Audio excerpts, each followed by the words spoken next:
Assalamualaikum dan salam sejahtera. Nama saya Ejwana Fazana Hanis binti Zulkifli dari Sekolah Menengah Kebahasaan Taman Widuri.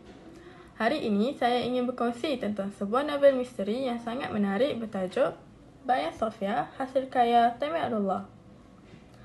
Novel ini mengisahkan Sofia, seorang wanita muda yang berdedikasi dan bijak. Dia bercita-cita ingin berjaya atas usaha sendiri di syarikat Rice.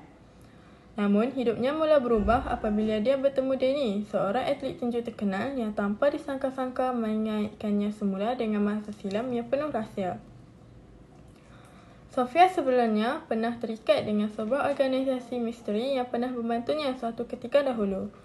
Tetapi bantuan itu bukanlah percuma. Kini, mereka menuntut sesuatu yang Sofia tidak sangka akan menghantui hidupnya. Kata-kata seperti, "You have sold your useless soul. Now it's time for us to claim what ours," jelas menunjukkan konflik utama dalam novel ini. Sofia terpaksa membuat pilihan antara keselamatan orang yang disayang atau menentang organisasi tersebut dengan risiko yang besar.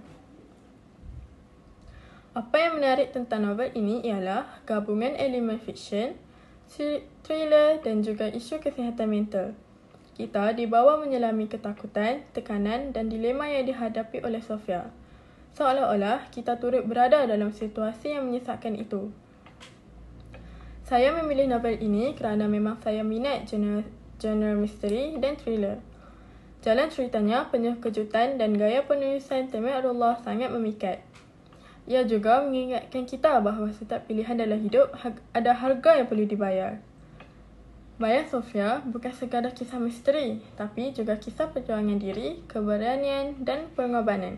Sekian, wabillahi taufiq wal hidayah. Assalamualaikum warahmatullahi wabarakatuh.